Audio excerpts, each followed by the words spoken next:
What's going on, everyone? Welcome back to the show. So we're going to take a look and a listen to Jen Psaki. She is the press secretary for the White House, and she's going to be talking a little bit about the enhanced unemployment, how that will be ending shortly, as well as she's going to talk about the eviction moratorium. She said this in a press conference yesterday. I'm going to play, it's only a 1-minute clip, so I'm going to play the 1-minute clip first, and then we're going to go back and we're going to break it up and talk a little bit about what we learned from her responses. Okay, now she speaks on behalf of the president. She speaks on behalf of the White House. So when she talks, we need to listen because we know this is where President Biden stands on these issues. So that's what we're going to do today. But first off, you guys can do me a favor. Please hit the like button. It does help with the YouTube algorithm. Or around the world. And then my second question is about American families. 7.5 million Americans are set to lose unemployment benefits next month, not just their federal supplement, but all benefits. Given the expiration of the eviction moratorium, what's going on with the Delta variant, has the president considered asking Congress to extend those benefits further? Congress were to vote to extend the eviction moratorium, the president would sign that into law, and he'd be happy to do that. Look, I think he made a decision based on where things stand in our economic recovery at this point in time. There's additional assistance that continues to go out to people across the country, which you are very familiar with and know well, whether it's the child tax credit or additional funding that is still being distributed by the American Rescue Plan. Our objective continues to be to work with states and localities to keep people in their homes, make sure people have the assistance they need. That's why there is a range of programs and a range of assistance the president advocated for, fought like hell for, and signed into law that is going to be implemented over the course of the next year and not just ending this summer. Okay, so that was the clip in its entirety. Now we're going to break it up and we're going to take a look at some of the different little bits and pieces. So here we go. States or around the world. And then my second question is about American families. 7.5 million Americans are set to lose unemployment benefits next month, not just their federal supplement, but all benefits. Given the expiration of the eviction moratorium, what's going on with the Delta variant, has the president considered asking Congress to extend those benefits further? Well, if Congress were to vote to extend the eviction moratorium, the president would sign that into law, and he'd be. Okay, so I just want to stop there. So the question was, will the president ask Congress to do something? And the response was, well, if Congress wants to do something, then he would be okay with that. But that's not the question. The question is, will the president take the lead and say this needs to happen?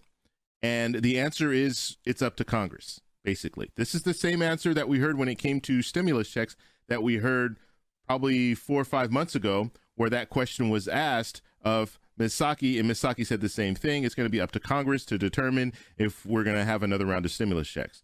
So I think the president is the leader of the Democratic Party, and if he says something, it's going to move people in Congress. It's going to make them want to act.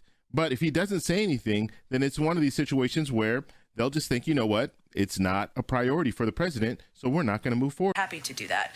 Look, I think he made a decision based on where things stand in our economic recovery at this point in time. There's additional assistance that continues to go out to people across the country, which you are very familiar with and know well, whether it's the child tax credit or additional funding that is still being distributed by the American Rescue Plan. Okay, so when it comes to the enhanced unemployment, obviously the response there is they're not going to extend it past September 6th, so it won't be extended. So if you are counting on that money and you were hoping that that was going to be something that they would extend, it's not going to happen. Okay, she's clearly saying it here.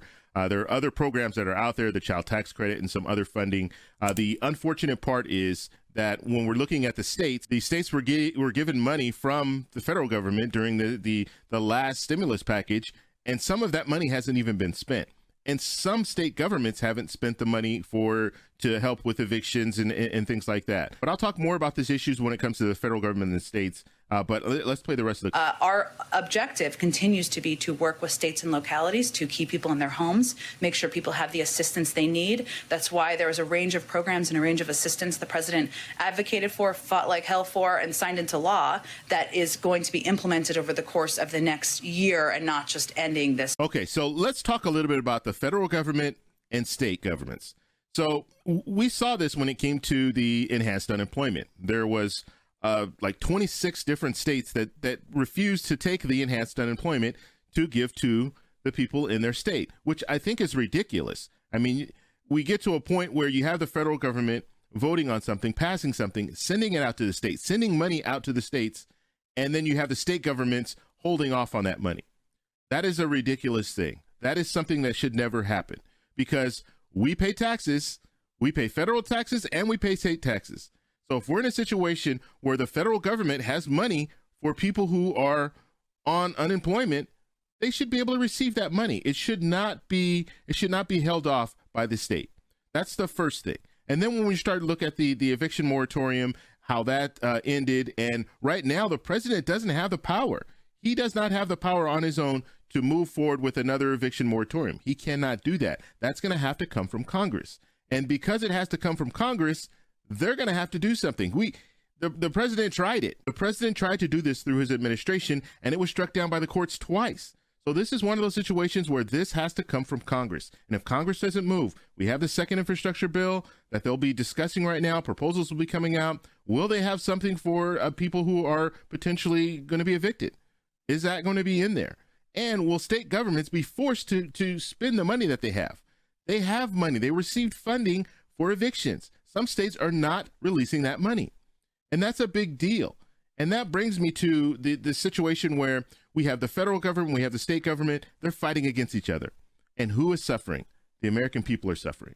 And when we look at this, most of it's political. And that's the sad part. When we look at the enhanced unemployment, when they started pulling back the enhanced unemployment, most of those states, almost all of those states, were Republican-run states. And so they're just saying, you know what? President Biden wants to do this. We don't want to help. Basically, we don't want to help the American people if it's coming from President Biden.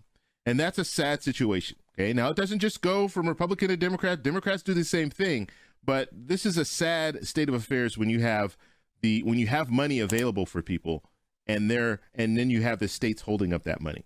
That is a sad situation. And then you have other politicians saying, look, the money hasn't been spent. Look, we have too much money here. So we shouldn't have allocated this much money for this program, when you have the states that are purposely holding the money, purposely not spending the money.